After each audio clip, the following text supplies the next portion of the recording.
Hello, ladies and gentlemen. My name is Flora and I'm here in Brussels with Mr. Ruben Östlund. I hope I pronounced that correct. Oh, it sounded good. He is the director of the movie Triangle of Sadness, which is one of the 5 films nominated for the LUX Audience Award, organized by the European Parliament in partnership with the European Film Academy and the European Commission and Europa Cinema as well. And this year's 5 movies that are nominated offer a range of different topics and tackle a lot of different social issues. So without further ado, I present to you Mr. Ruben Östlund, and I hope that we can have a discussion about what inspired your movie and what are the core messages that you're trying to portray to the audience. So my first question obviously would be, your movie tackles a lot of social issues and could be regarded as a critique of a lot of aspects of modern day society. What were your main sources of inspiration behind that? Well, the whole idea for the film started when I met my wife. Now it's soon 9 years ago, and she works as a fashion photographer. And I got very interested in her profession. I thought it was interesting with the models that even though they didn't have like education or that they came from money, the aspect of beauty can make them climb in class society. It was quite a few of them that was coming like from working class, and because of their ticket in the genetic lottery, the beauty made them elevate in class society. So I wanted to look at beauty as a currency. And I was very interested in this because of the times that we are living in, when we live such an image-based society where we constantly are presenting ourselves with pictures of ourselves. Especially in regards to social media. Exactly. So there's something about the currency of beauty that have become even stronger in our times of the social media and these digital times. So I think that was a little bit of the starting point. And when it comes to all of my films in some way, I think that I look at an economical aspect of how the industries that are selling products and using beauty in a way to promote themselves, how they are function.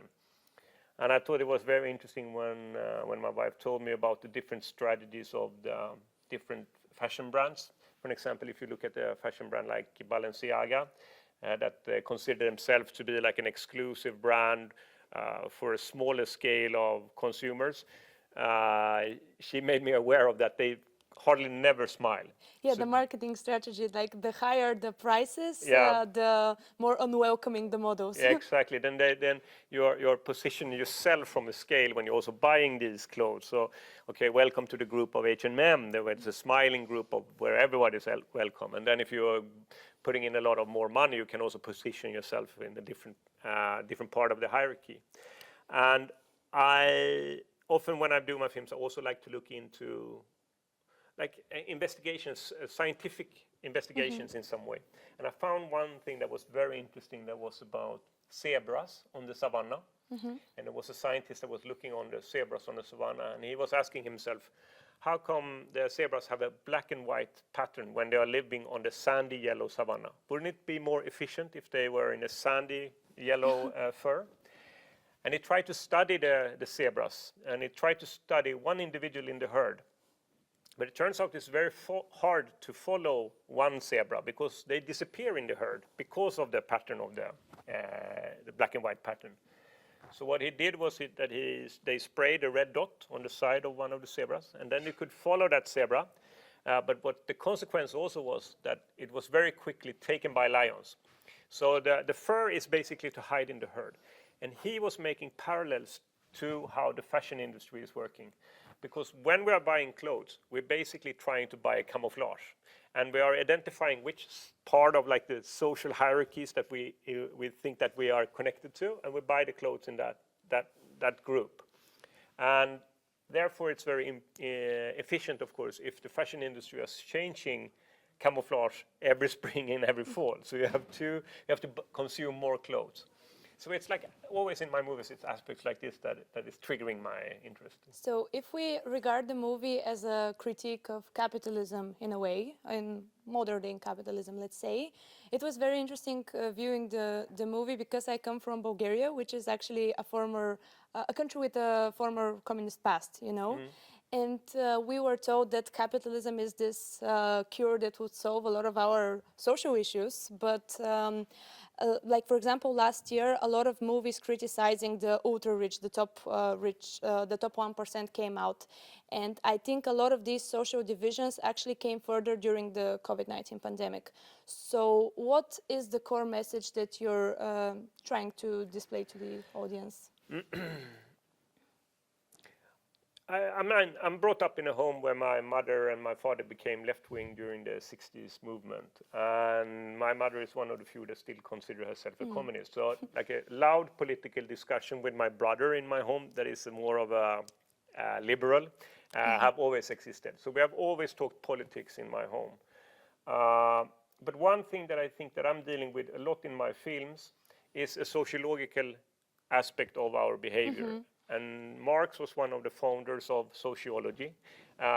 So there is a certain kind of political approach actually to look at our behavior from a sociological perspective, to put our behavior into a context of a situation, rather than saying that the individual is solitude and acting from our differences, our personal differences.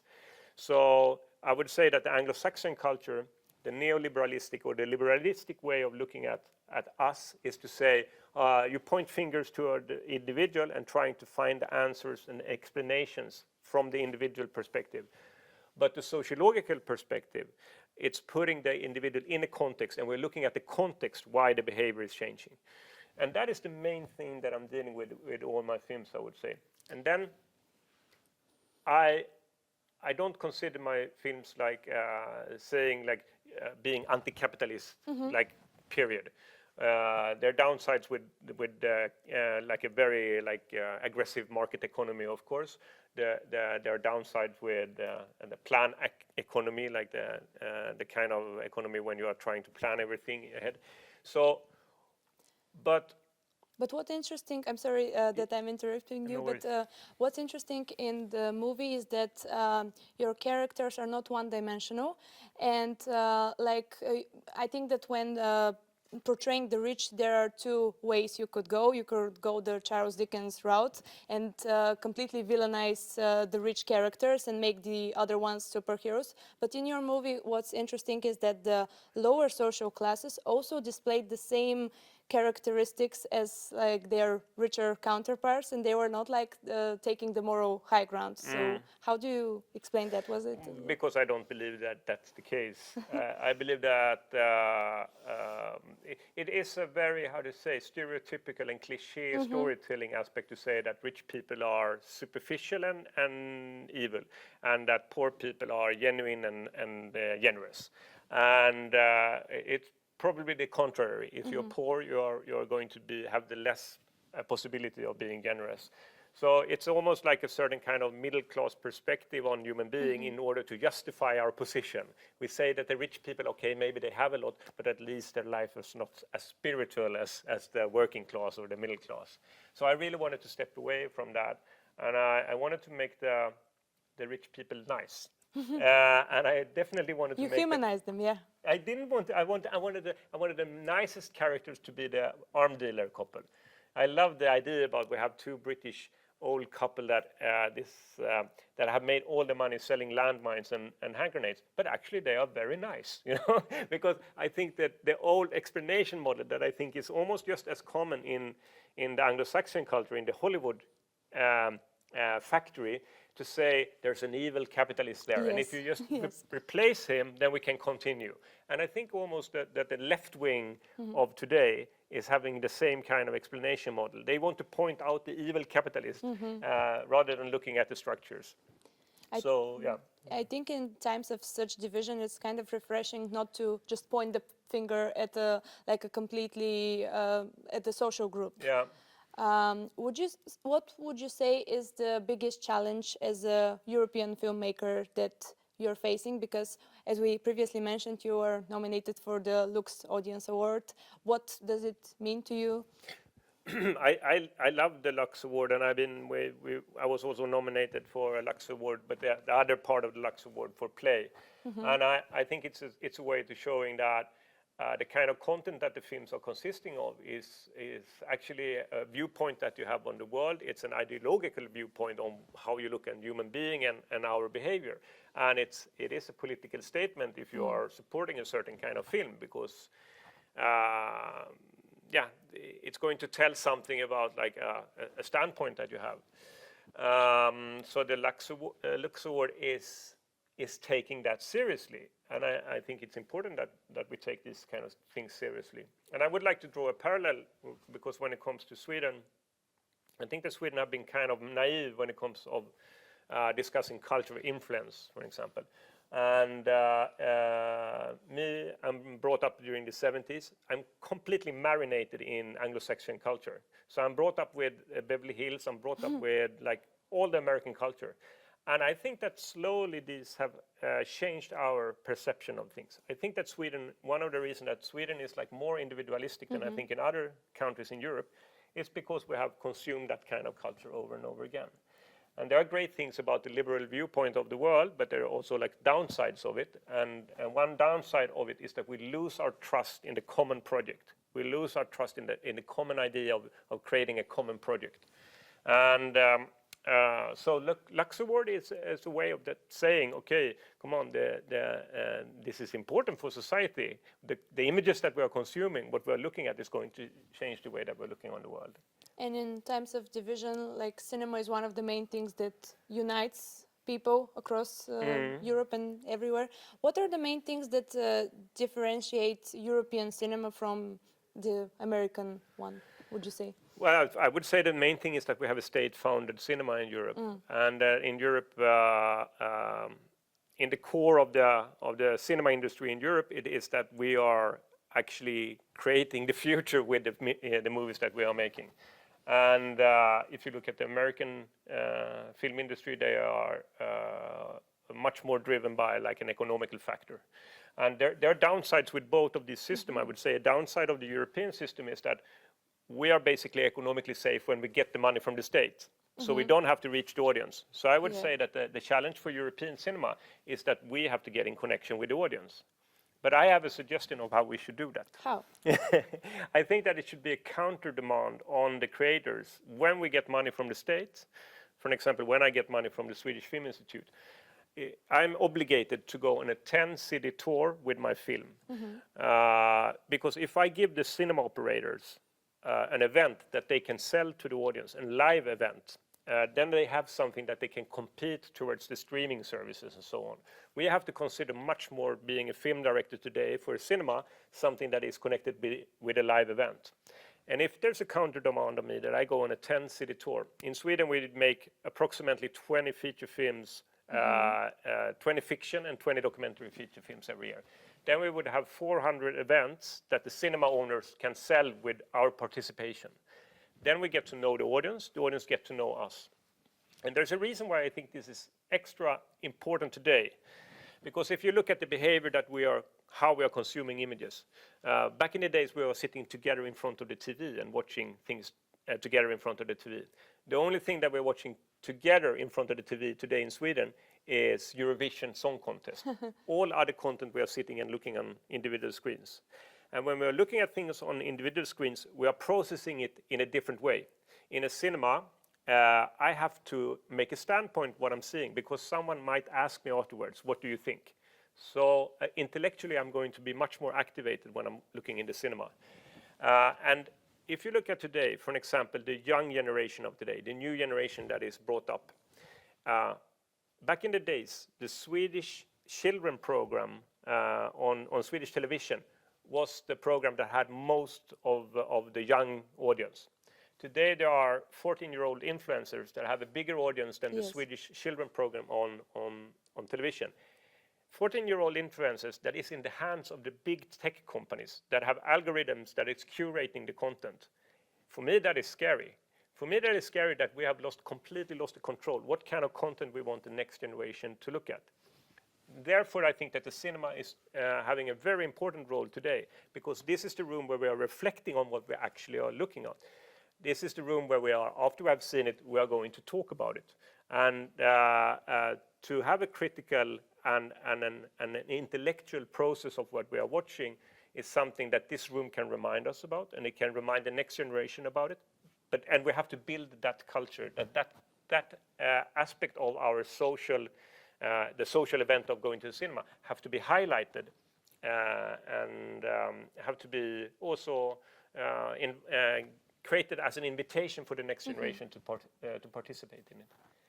One of the main European values is equality, obviously, and meritocracy. And I think in the third act of your movie, when all of the characters are stripped from their privileges on the deserted island, it tackles a lot on that. But I would argue that your movie shows that not money and privileges, but actually power is what corrupts people's characters. Would you agree with that? Yes, definitely. I think it's interesting, since I'm brought up in a left-wing home, I always thought it was something that I didn't 100% buy into when it came to like the utopia about the communistic society. That it's like that, okay, when we reach it, Yes. my mother could say, then everything will be fine, you know. But then I read a book that is called The Anatomy of Inequality. And this book, it's an economical professor that is comparing inequality with gravity. So if you drop a stone, it will fall to the ground. And the same thing comes with inequality. Inequality will happen because it's actually nature forces that makes inequality happen. Someone will always be stronger, someone will be more active. But there are ways to remain that stone floating. There are ways to remain equality. But it's an ongoing struggle, and it's a struggle that never will end. It's something that human beings have been very obsessed with. I think that we are very interested in trying to create equality, but it's something that always will be a struggle for us. And so when it comes to the content of Triangle of Sadness, I mean, as soon as you end up in a power, in the top of the power, if you also are used to a certain kind of unsolidaric society, I believe, unfortunately, you're going to start to copy that behavior. And there are many examples of countries that had a kind of like revolution where you have managed to put aside a dictatorship and a corrupt society. But what very often happens is that the new top will create a new corrupt structure and an unsolidaric society. So to create solidaric behavior and to create a trust in the state and in the common is something that takes a long time, and it's very hard. And if you're brought up in a totalitarian dictatorship, it's very likely that you're going to copy the behavior when you end up in the top. Exactly. Apart from the social issues, it's very interesting to me how much time does it take for the movie to come from scratch, like for the idea to like kind of grow in your head. You mentioned that it occurred to you when you met your wife, actually. So how much time from like when you had the idea and the final result? Well, there's a little café in Cannes where I always have been sitting down together with my friends and the producer and a mentor, Kalle Boman, that has been in the film industry since the 60s. The day after the premiere of the film, like the 5 last films that I've done, we have been sitting down on this little cafeteria, and then we have said, what is going to be the next project? And then I have told them about an idea, about the film that I'm working on. And often it had been taking 3 years in between the films. This time it took 5 years, also because of the pandemic. So between 3 and 5 years from when you have the initial idea of this is the project. And did you expect the great reaction and actually all the reactions that you got about the movie? When it comes to Triangle of Sadness? Yes.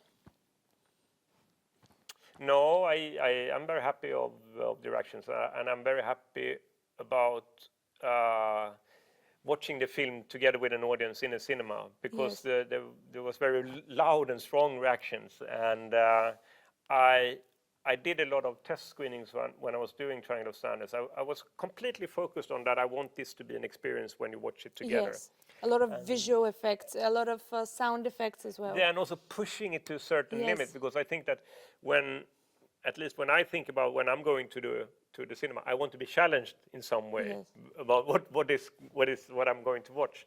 So yes, but I'm happy about that. I couldn't predict it, but I'm very happy about it. And what is the future? What are your future plans? I'm doing a film called The Entertainment System is Down, and it takes place on a long-haul flight. So you can think of a flight that maybe London to Sydney, a 20-hour long flight, and quite soon after takeoff, the passenger gets the horrible news that the entertainment system is not working. Oh. So when the iPhones and the iPads are charging out, we have modern human beings that are completely used to distract ourselves with this dopamine scrolling. Yes. That are doomed to analog boredom. And you like choosing venues like yachts and the next one a yes. plane.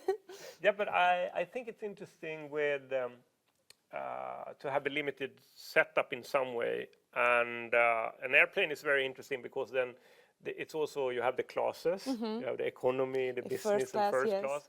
You have the authorities, you have the crew of the plane, and you have the citizens, the passengers. So it's almost like a little micro-society.